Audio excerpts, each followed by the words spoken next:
दोस्तों, स्वागत है आपका एक बार फिर से। और आज जो हम बात करने वाले हैं वो बात करने वाले हैं जम्मू कश्मीर के 370 धारा पे। जम्मू कश्मीर में क्या 370 धारा थी, 370 धारा के अंदर क्या क्या आता है और कैसे गवर्नमेंट ने 2019 में इसको हटाया, क्या तरीके थे उसको हटाने के, और क्या ये हटाया गया संविधान में संशोधन करके या फिर किस तरीके से हटाया गया, किस तरीके से इसमें परिवर्तन किया गया जो आज तक नहीं हो पाया था और बहुत ही मुश्किल लग रहा था, वो किस प्रकार से किया गया, इसको आज हम देखेंगे। तो सबसे पहले हम एकदम बेसिक से स्टार्ट करेंगे कि इंडिया में किस प्रकार से किसका शासक था, मतलब कौन मुख्यमंत्री थे उस टाइम, और मुख्यमंत्री को कैसे हटाया गया, राष्ट्रपति शासन लगाया गया, उसके बाद 370 धारा को हटाया गया, किस प्रकार से सरकार का एक एक कदम था इस धारा को हटाने के लिए, उस चीज़ को हम देखेंगे और डिस्कस करेंगे। चलिए स्टार्ट करते हैं। सबसे पहले हम बात करेंगे कि ये जम्मू कश्मीर के मामले पे, क्योंकि सबसे पहले हम बात करते हैं कि जब देश आज़ाद हुआ था, तो जब देश आज़ाद हुआ था, देश कौन से हिस्सा आज़ाद हुआ था, वो हिस्सा आज़ाद हुआ था जो हिस्सा ब्रिटिश का गुलाम था, और जो हिस्सा देसी रियासतें थी, जो पुर्तगाली के पास था, जो फ्रांस के पास था, वो नहीं गुलाम हुआ था। गुलाम हुआ था मतलब वो नहीं आज़ाद हुआ था, आज़ाद हुआ था वो एरिया जो एरिया ब्रिटिश के पास थी। तो ब्रिटिश अपना एरिया आज़ाद करके चले गए और दो देश बना के गए थे, इंडिया और पाकिस्तान। अब ये जो देसी रियासतें थी, जम्मू कश्मीर, हैदराबाद, जूनागढ़ वगैरह वगैरह, जितने देसी रियासतें थी, उनके पास 3 ऑप्शन दिए गए थे। पहला तो वो इंडिया में मिल जाए, दूसरा पाकिस्तान में मिल जाए, और तीसरा वो अपना अलग देश बना ले। तो बहुत सारे जो इंडिया में मिल गए, बहुत सारे जो पाकिस्तान में मिल गए, उधर बॉर्डर के उधर आते थे तो उधर पाकिस्तान में मिल गए। लेकिन 3 बच गए। 3 कौन कौन? पहला तो जम्मू कश्मीर, दूसरा जूनागढ़ और तीसरा हैदराबाद। जूनागढ़ में तो जनमत संग्रह हुआ, मतलब वहाँ के लोगों से पूछा गया कि आप कहाँ जाना चाहते हो, भारत या पाकिस्तान। तो बहुत सारे लोगों ने कहा भारत में मिलना चाहते हैं, तो भारत में मिल गए। और हैदराबाद नहीं मिल रहा था, तो हैदराबाद में पुलिस कार्रवाई के द्वारा हैदराबाद को मिलाया गया। उस समय पटेल साहब, सरदार पटेल इस चीज़ के मुख्य हुआ करते थे। उन्होंने पुलिस की कार्रवाई की और इस जगह को, हैदराबाद को, भारत में मिला लिया गया। अब बच गया जम्मू कश्मीर। सारा तो मिल गया, एक बच गया। कौन? जम्मू कश्मीर बच गया। ये कैसे मिलता? तो हुआ क्या, हमारा देश आज़ाद हुआ 1947 को, 15 अगस्त 1947 को, और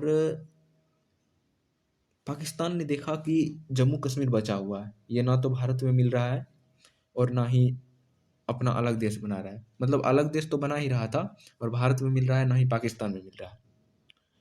तो पाकिस्तान के लोगों ने क्या किया, दिसंबर 1949 के आसपास, नवंबर या दिसंबर 1949 के आसपास जम्मू कश्मीर पर हमला कर देता है। इधर से समझिए, पुराना मैप लेते हैं, उसमें आपको समझ में आएगा। ये तो नया मैप है। देखिए किस प्रकार से जम्मू कश्मीर पे हमला करता है, इस मैप से आप समझिए। देखिए होता क्या है, और दिसंबर 1949 के टाइम था, जम्मू कश्मीर अपना अलग देश बनाना चाह रहा था। इंडिया इधर है नीचे, जम्मू कश्मीर ये है, पाकिस्तान यहाँ है। अब होता क्या है, दिसंबर 1949 का टाइम है, पाकिस्तान तो पहले से ही है एकदम वो टाइप, छिछोरा टाइप, उसका तो आदत है हमेशा का। वो क्या करता है, इधर से सैनिक लेके घुसता है, अटैक करता है। अब इधर से सैनिक लेके घुसता है और जम्मू कश्मीर में जो था मुसलमान का आबादी ज़्यादा था, लेकिन यहाँ के राजा कौन थे? राजा हिंदू थे, राजा हरि सिंह थे यहाँ के राजा। अब होता क्या है? होता ये है कि हरि सिंह देखते हैं कि पाकिस्तान ने हमला कर दिया और वो सोचते हैं कि अब यहाँ पे तो हम फंस गए, अब अगर कुछ भी करेंगे हमारे नागरिकों की जान जाएगी और जम्मू कश्मीर को कहीं ना कहीं लूट लिया जाएगा, क्योंकि उनके पास सेना है और पाकिस्तान में मिला लिया जाएगा। तो इधर से सेना लेके पाकिस्तान घुस जाती है। हरि सिंह क्या करते हैं, उनको कुछ समझ में नहीं आ रहा था क्या किया जाए। अब वो क्या करते हैं, भारत के प्रधानमंत्री पंडित जवाहरलाल नेहरू को एक पत्र लिखते हैं और कहते हैं कि नेहरू साहब, पंडित नेहरू साहब, हमें बचा लीजिए, पाकिस्तान हम पे हमला कर रहा है और आप हमें बचा सकते हैं उनसे, हमें कृपया करके बचा लीजिए। और ये मतलब खून खराबा हो रहा है, हमारे लोगों की जान जा रही है, हमारे नागरिकों की जान जा रही है। तो पंडित जवाहरलाल नेहरू ने वापस पत्र भेजा कि हम आपको क्यों बचाए, आप तो भारत का हिस्सा नहीं है और आप भारत में मिलना भी नहीं चाह रहे हैं और आप चाहते हैं अपना अलग देश बनाए, तो हम आपको पाकिस्तान से क्यों बचाए, हम इस मामले में क्यों पड़े, ये बताइए, आप तो इंडिया का हिस्सा नहीं है।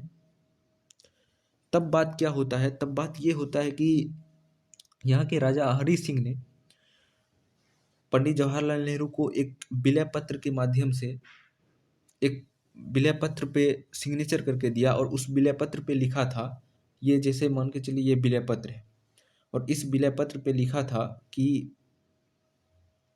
कश्मीर भारत का एक अभिन्न अंग है और ये शर्तें थी। वो क्या शर्तें थी वो अभी हम बताएंगे। कश्मीर भारत का अभिन्न अंग है और कश्मीर भारत का अभिन्न अंग है, उसके बाद नीचे ये फलना फलना शर्तें हैं और यहाँ पे सिग्नेचर है राजा हरि सिंह। ठीक, अब ये विलय पत्र पहुंचती है पंडित जवाहरलाल नेहरू के पास। पंडित जवाहरलाल नेहरू देखते हैं और ये देखते हैं कि जम्मू कश्मीर भारत का हिस्सा बन गया, क्योंकि ये प्रूफ हो गया विलय पत्र। यहाँ पे हरि सिंह का सिग्नेचर था विलय पत्र के माध्यम से और यहाँ पे लिखा था कि जम्मू कश्मीर अब भारत का एक अभिन्न अंग है, अभिन्न हिस्सा है। शर्तें जो थी वो बाहर में गई। पहले जम्मू कश्मीर तो भारत का अभिन्न हिस्सा है, इसका एविडेंस मिल गया, इसका प्रूफ मिल गया। अब मामला शुरू होता है। अब मामला क्या शुरू होता है, अब मामला ये शुरू होता है कि भारत की सैनिक यहाँ से जाती है, क्योंकि जम्मू कश्मीर भारत में आ गया और जम्मू कश्मीर पे हमला मतलब भारत पे हमला। अब भारत की सेना यहाँ से भेजी जाती है और जब तक भारत की सेना यहाँ से यहाँ पहुँचती है तब तक पाकिस्तान की सेना यहाँ तक आ गई थी। यहाँ भारत की सेना खड़ी है और यहाँ पाकिस्तान की सेना खड़ी है। तभी यूएन ने, सुरक्षा एजेंसी जो है, मतलब राष्ट्र सुरक्षा, यूएन ने आदेश दे दिया कि सीज फायर कर दो, मतलब युद्ध विराम कर दो, जो जहां है वहीं रुक जाओ। तो इंडिया का सैनिक अभी भी यहीं पे है, पाकिस्तान का सैनिक अभी भी यहीं पे है, अभी भी, मैं वर्तमान की भी बात कर रहा हूँ, अभी भी यहीं पे है और अभी भी यहीं पे। और ये जो लाइन है, इस पार पाकिस्तान की सैनिक है, इस पार भारत की सैनिक है, इस लाइन को बोला जाता है line of control, LOC. LOC आपने सुना होगा, इसी को कहते हैं एलओसी, लाइन ऑफ कंट्रोल। और ये जो जगह है, ये जो जगह, इस जगह को कहते हैं PoK, Pakistan occupied Kashmir, Pakistan occupied Kashmir. Clear है यहाँ तक? पाकिस्तान ने किस प्रकार से भारत के मतलब कि पाकिस्तान ने किस प्रकार से जम्मू कश्मीर पर हमला किया और जम्मू कश्मीर ने विलय पत्र के माध्यम से भारत से मदद मांगी और भारत ने मदद किया। लेकिन तब तक जम्मू कश्मीर की सेना यहाँ तक आ गई थी और इसको पीओके कहते हैं। और ये जो लाइन है इसको लाइन ऑफ कंट्रोल कहते हैं, एलओसी। और अभी वर्तमान में भी पाकिस्तान की सेना, इंडिया की सेना यहाँ खड़ी है और पाकिस्तान की सेना यहाँ खड़ी है। यहाँ तक आपको दिमाग में एकदम फिट हो गया, कोई दिक्कत? तो हम आगे बढ़े। अब क्या होता है? अब होता ये है कि विलय पत्र का क्या था उसका बात कर लेते हैं। विलय पत्र का शर्तें की बातें क्या थी उसकी बात कर लेते हैं।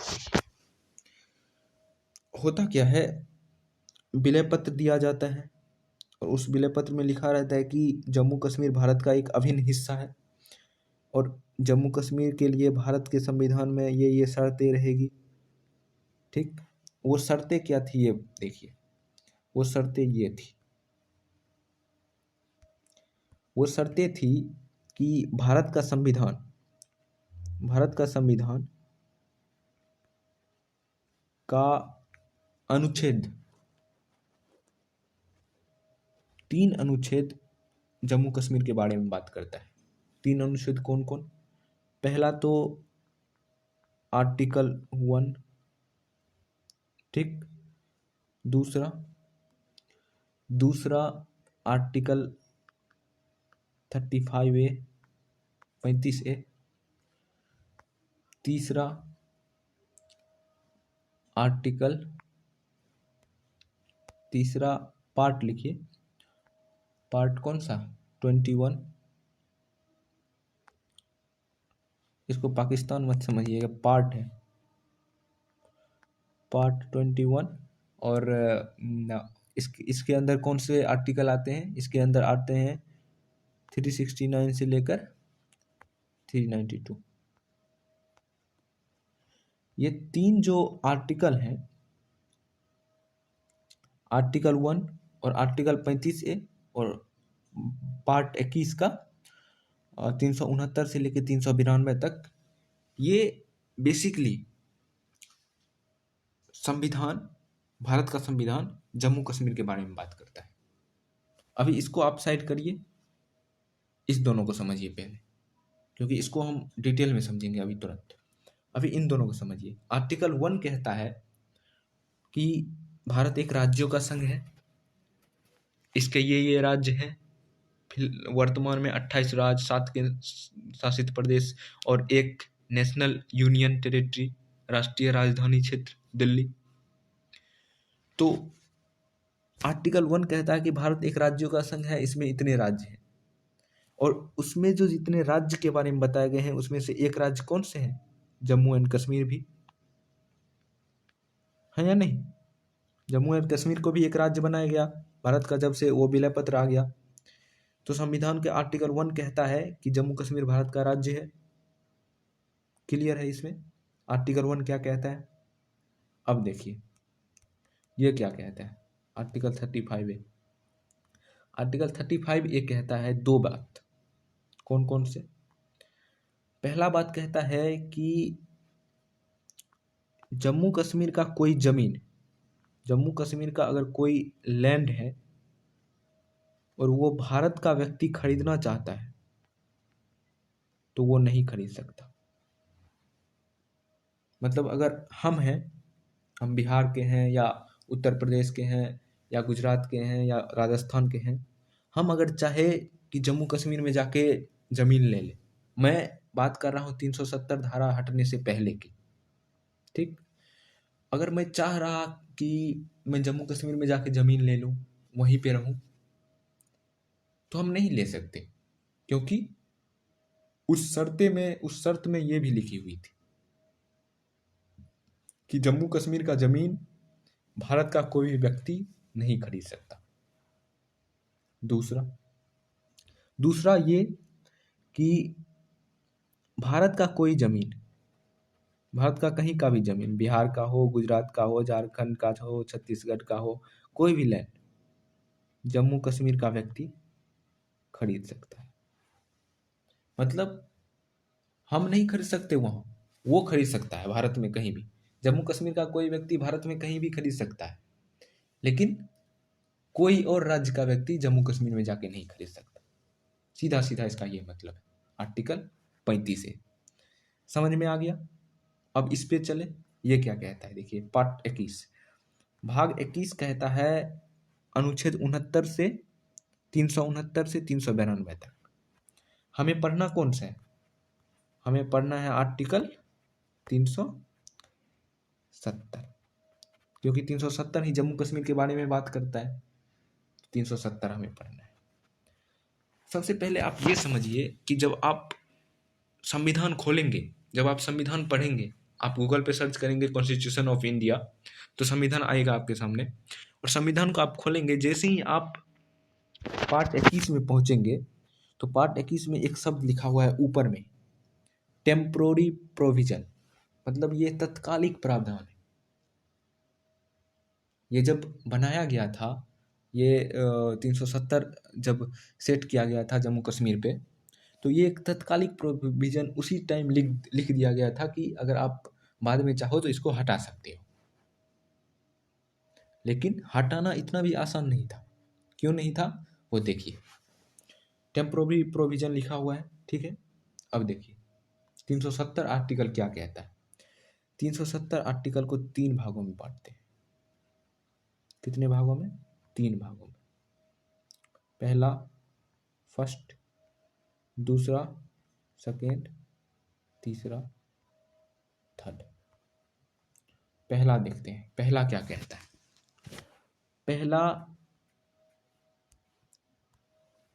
पहला कहता है 4 बात। पहली बात जो कि आपको जानना जरूरी नहीं है, वो फालतू बात भी है, वो ऐसे ही है।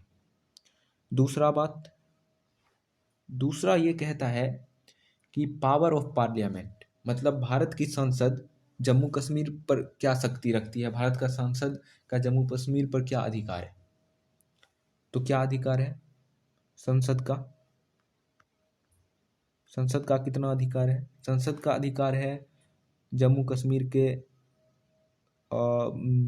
डिफेंस पर, सेना पर, जम्मू कश्मीर के सेना पर। दूसरा विदेशी मामले, जितने भी विदेशी मामले हैं उस पर संसद का अधिकार है।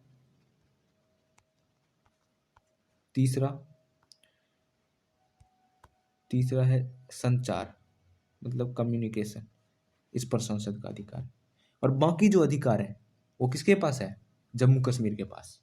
उसमें भारत का संसद कुछ नहीं कर सकता। बस 3 चीजें पर संसद का अधिकार है, सेना पे, विदेशी मामले पे और संचार पे। क्लियर है? अब तीसरा क्या कहता है?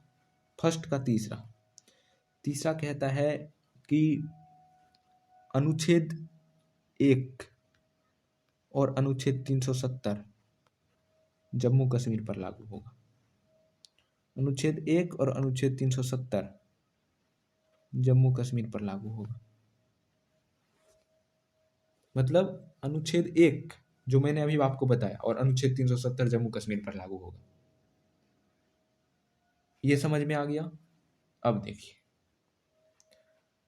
3 बातें मैंने बता दी आपको। इसमें एक और बात है, कौन सी? यहाँ पे लिखता हूँ। एक और बात इसमें ये है, क्या कि अगर संसद अगर चाहती है कि कोई दूसरा अनुच्छेद भी जम्मू कश्मीर पर लागू हो, 1 और 370 के अलावा कोई दूसरा अनुच्छेद भी जम्मू कश्मीर पे लागू हो, भारत का संविधान का अनुच्छेद जम्मू कश्मीर पे लागू हो, तो उसके लिए भारत के राष्ट्रपति और जम्मू कश्मीर के विधान परिषद, विधानसभा, परिषद नहीं, हर जगह परिषद नहीं होता है, जम्मू कश्मीर में परिषद नहीं है, विधानसभा को पास करना होगा। मतलब अगर संसद चाहेगी कि जम्मू कश्मीर पे आर्टिकल 50, आर्टिकल 60, आर्टिकल 70, आर्टिकल 80, 82 जो भी कोई भी आर्टिकल और भारतीय संविधान का लागू हो, तो उसके लिए भारत के राष्ट्रपति और जम्मू कश्मीर के विधानसभा को इस चीज़ के लिए सहमत होना पड़ेगा, इस चीज़ को पास करना पड़ेगा, तभी वो आगे बढ़ पाएगी, तभी वो अनुच्छेद जम्मू कश्मीर पर लागू हो पाएगी। ठीक है, आपने 370 का पार्ट ए समझ लिया। मैंने आपको पार्ट ए बताया है, अभी पार्ट ए फिर से समझ लीजिए। पहला तो ये कहता है कि संसद के पास 3 अधिकार हैं, सेना और विदेशी मामले और संचार। दूसरा कहता है अनुच्छेद 1 और 370 जम्मू कश्मीर पे लागू होगा। तीसरा कहता है कि जम्मू कश्मीर का विधानसभा और जम्मू कश्मीर का राष्ट्रपति अगर सहमत हो तभी कोई अन्य अनुच्छेद जम्मू कश्मीर पर लागू होगा, अन्यथा नहीं होगा। यहाँ तक आपको कोई दिक्कत नहीं है तो पार्ट 2 पे हम बढ़ते हैं, ठीक है। आइए पार्ट 2 इधर देखते हैं। 370 धारा का भाग 2, 370 का भाग 2 है। ये क्या कहता है ये सुनिए। ये कहता है कि जम्मू कश्मीर का शासन व्यवस्था जो चलेगा, जम्मू कश्मीर के अंदर कानून व्यवस्था जो होगा, जम्मू कश्मीर के अंदर जो पुलिस होंगे, शासन जो होगा वहाँ का कानून जो बनेगा, वो कानून व्यवस्था जम्मू कश्मीर के संविधान डिसाइड करेगा, संविधान से चलेगा। जम्मू कश्मीर पर संविधान बना था और वो शर्तें मैं आपको बता रहा हूँ, याद करिए विलय पत्र। और विलय पत्र में यह लिखा गया था कि जम्मू कश्मीर का अपना खुद का संविधान होगा और जम्मू कश्मीर का खुद का संविधान और जम्मू कश्मीर जो चलेगा वो अपने संविधान से चलेगा। अनुच्छेद 70 का भाग 2 यही कहता है कि जम्मू कश्मीर के संविधान से चलेगा, ठीक। भाग 3 पे चलिए प्यार से समझा रहा हूं आपको। भाग 3 ये क्या कहता है देखिए। भाग 3 कहता है कि अगर सब कुछ तो हो गया, सब कुछ बता दिया कि जम्मू कश्मीर के संविधान से चलेगा, इस पे ये कानून लागू होंगे, संसद की ये शक्ति है। अब भाग 3 में कहता है कि अगर संसद चाहती है, भारत की संसद चाहती है कि 370 धारा को खत्म कर दिया जाए, 370 धारा को हटा दिया जाए, तो इसके लिए भारत के राष्ट्रपति को, यहां ध्यान से सुनिएगा, यहीं पे मामला फंसता है जो 370 धारा हटाने में बाधा क्रिएट कर रहा था। अगर संसद चाहती है कि धारा 370 को जम्मू कश्मीर से हटा दिया जाए तो राष्ट्रपति और जम्मू कश्मीर का संविधान सभा, मैं विधानसभा नहीं कह रहा, मैं कह रहा हूं संविधान सभा, इसकी अनुमति की जरूरत पड़ेगी। अगर ये दोनों पास कर देते हैं तो 370 धारा खत्म हो जाएगी। अब भैया मामला यही फंस रहा है, क्योंकि राष्ट्रपति तो अनुमति दे देंगे, लेकिन भैया ये संविधान सभा का चक्कर जो है, क्यों चक्कर, क्योंकि 26 जनवरी 1957 को ये संविधान सभा खत्म हो चुकी थी। मतलब संविधान बन गई और 26 जनवरी 1957 को संविधान सभा को खत्म कर दिया गया, क्योंकि संविधान सभा होती है संविधान बनाने के लिए। तो एक बार सब संविधान बन जाती है तो संविधान सभा को खत्म कर दिया जाता है, और ये संविधान सभा 26 जनवरी 1957 को ही खत्म हो चुकी थी। भैया मामला यही फंस रहा है कि राष्ट्रपति का अनुमति तो मिल जाएगा, संविधान सभा का अनुमति कहां से मिलेगा। अब क्या होगा, अब होगा ये कि जब ये संविधान सभा खत्म हो रही थी, मतलब ये कि जब ये संविधान सभा 26 जनवरी 1957 को खत्म हो रही थी, तब ये अपना सारा पावर, इसके पास जितना भी पावर था, ये अपना सारा पावर किसको दे दिए थे, ये अपना सारा पावर जम्मू कश्मीर के विधानसभा को दे दिए थे। किसको, विधानसभा को। यहीं से गेम पलटता है। आपको समझ में आया भाग 3 क्या कहता है। 370 का भाग 3 कहता है कि जम्मू कश्मीर का अगर 370 धारा हटाना है तो उसके लिए राष्ट्रपति और संविधान सभा को अनुमति देना पड़ेगा। राष्ट्रपति तो अनुमति दे देंगे, लेकिन संविधान सभा है नहीं। संविधान सभा 26 नवंबर 1957 को खत्म हो चुका था। लेकिन 26 नवंबर 1957 को जिस दिन संविधान सभा खत्म हुआ, उस दिन संविधान सभा अपना सारा शक्ति किसको दे दिए थे? विधानसभा को। मतलब मैं जा रहा हूं, अब मेरा सारा शक्ति तुम्हारे पास है, तुम्हारे हाथ में है। संविधान सभा का सारा शक्ति विधानसभा के पास आ गया। यहां तक कोई दिक्कत, तो हम आगे बढ़े। अब होता क्या है, अब हम देखते हैं चुनाव से 2014 में चुनाव होता है। अब आइए एक नए सिरे से स्टार्ट करते हैं। आप 370 धारा समझ गए, आप ये समझ गए कि जम्मू कश्मीर पे भारत के संविधान का कौन कौन से आर्टिकल लागू होते हैं। आर्टिकल मैंने एक बताया आपको, आर्टिकल 35A बताया आपको, और भाग 21 में दिए दे रखे आर्टिकल 370, वो मैंने आपको बताया। ये 3 आर्टिकल भारत के संविधान में लागू होते हैं। क्लियर है आपको? आगे बढ़े। अब देखिए क्या होता है। अब होता ये है कि नवंबर 1914 का टाइम था। 1914 नहीं, 2014, नवंबर 2014 का टाइम था। जम्मू कश्मीर में इलेक्शन होता है, और उस इलेक्शन में किसी भी पार्टी को बहुमत नहीं मिलती है कि वो अपना सरकार बना सके। तब होता यह है कि भारतीय जनता पार्टी, बीजेपी और डेमोक्रेटिक पार्टी मिलके सरकार बनाती है। और महबूबा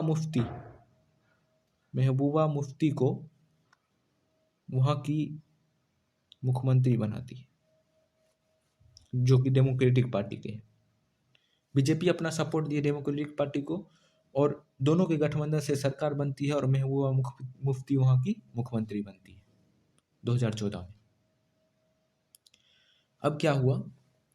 अब हुआ ये कि बीजेपी का ये चाल था, इसको चाल कहे या रणनीति कहे, जो भी था अच्छा ही था, देश के लिए अच्छा ही था।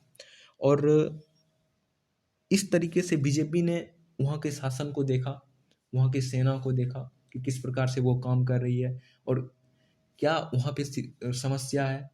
और ये जो 370 धारा हटाने की कुल रणनीति चल रही थी अंदर अंदर, आप कहें कि प्राइवेटली तरीके से, उसको अंजाम दिया जा रहा था इस तरीके से कि बीजेपी गठबंधन के तरीके से। और ये बात अंदर अंदर चल रही थी, और शासन पर रहकर, मतलब राजनीति में रहकर बीजेपी वहाँ के सिस्टम को, वहाँ के व्यवस्था को अंदाज लगा रही थी कि किस प्रकार से किया जाएगा और क्या क्या परेशानी आ सकती है इसमें। वो पूरा का पूरा व्यवस्था कर लेती है। अब टाइम आता है 20 दिसंबर। अब टाइम आता है 20 दिसंबर 2018 को, जब ये होता है कि बीजेपी अपना समर्थन वापस ले लेती है डेमोक्रेटिक पार्टी से। 20 दिसंबर 2018 को बीजेपी ने अपना समर्थन को वापस ले लिया, और जम्मू कश्मीर में राष्ट्रपति शासन लगा दिया गया, प्रेसिडेंट रूल लगा दिया गया। राष्ट्रपति शासन लगा दिया गया जम्मू कश्मीर में 20 दिसंबर 2018 को। ये चाल देखिए, आप समझ रहे हैं क्या हो रहा है। पहले तो गठबंधन देके महबूबा मुफ्ती को मुख्यमंत्री बनाया गया, और वहाँ के व्यवस्था पे नज़र रखा गया कुछ दिन कि क्या गड़बड़ी हो सकती है, क्या हो सकती है। फिर 20 दिसंबर 2018 को बहुमत ले लिया गया, मतलब सरकार को गिरा दिया गया। बहुमत वापस छीन के सरकार को गिराकर वहाँ राष्ट्रपति शासन लगा दिया गया, मतलब राज्यपाल का शासन लगा दिया गया। और राज्यपाल भारत के लिए काम करता है, केंद्र के लिए काम करता है, और वहाँ पे राज्यपाल भेज दिया गया और राज्यपाल का शासन लगा दिया गया। अब आप समझिए यहाँ, अब आप विधानसभा पे आइए। संविधान सभा का ताकत किसके पास आ गया था? विधानसभा के पास। अब देखिए, जैसे ही राष्ट्रपति शासन लगा, आप पॉलिटी में पढ़े होंगे, या नहीं तो आप मेरे सीरीज में अगर पढ़ रहे हैं तो आप वहाँ पे भी पढ़े होंगे। तो अगर आप मैं क्या कह रहा हूँ, जैसे ही विधानसभा पे जैसे ही राष्ट्रपति शासन लगा राज्य में, जम्मू कश्मीर में, वैसे ही विधानसभा का सारा शक्ति किसके पास आ गया? भारत के संसद के पास। नहीं समझ में आया? ऐसे समझिए कि राष्ट्रपति शासन जब लग जाता है कि तो राज्य का सारा शक्ति केंद्र में निहित हो जाता है, और राज्य का विधानसभा तो भंग हो गया, विधानसभा तो रहा नहीं राज्य में, तो राज्य के लिए कानून कौन बनाएगा? संसद बनाएगा। तो विधानसभा का सारा कानून सारा पावर किसके पास आ गया? संसद के पास आ गया। अब कोई दिक्कत ही नहीं है। कैसे दिक्कत ही नहीं है? कैसे दिक्कत नहीं है ये समझिए। पहले संविधान सभा की जरूरत थी, संविधान सभा नहीं थी, संविधान सभा खत्म हुई, विधानसभा के पास सारा पावर आ गया, विधानसभा को खत्म करके संसद के पास सारा पावर लाया गया। अब क्या है? अब बात यह है कि 370 धारा हटाने के लिए क्या चाहिए? 370 धारा हटाने के लिए चाहिए था राज्यपाल का अनुमति और संविधान सभा। संविधान सभा के जगह किसके पास पावर आ गया? विधानसभा के पास। विधानसभा की जगह किसके पास पावर आ गया? संसद के पास। अब कोई दिक्कत है 370 धारा हटाने में? ये बताइए मुझे, कोई दिक्कत? अब दो लोगों की अनुमति चाहिए, किसकी किसकी? राष्ट्रपति की, भारत की राष्ट्रपति की, और दूसरा संसद की। क्योंकि इसका पावर इसके पास, इसका पावर इसके पास, अंततः किसके पास पावर आ गया? इसके पास। ये पास करे, ये पास करे, 370 खत्म।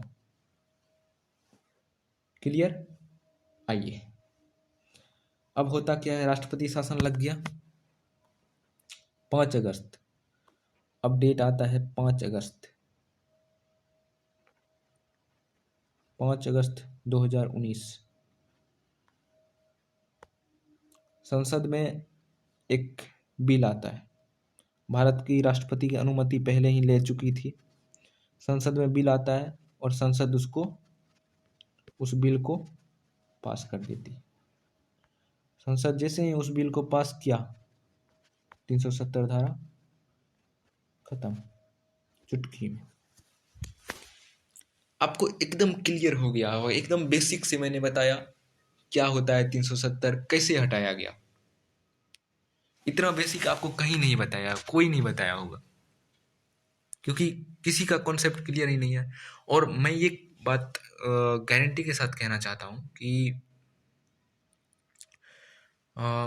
जो भी सरकार ने हटाया, इसके पीछे जो पढ़े लिखे लोग थे, जिसके पीछे जो लोग लगे हुए थे, मतलब वो ऐसे लोग थे जो संविधान को घोल कर पिया हुआ था।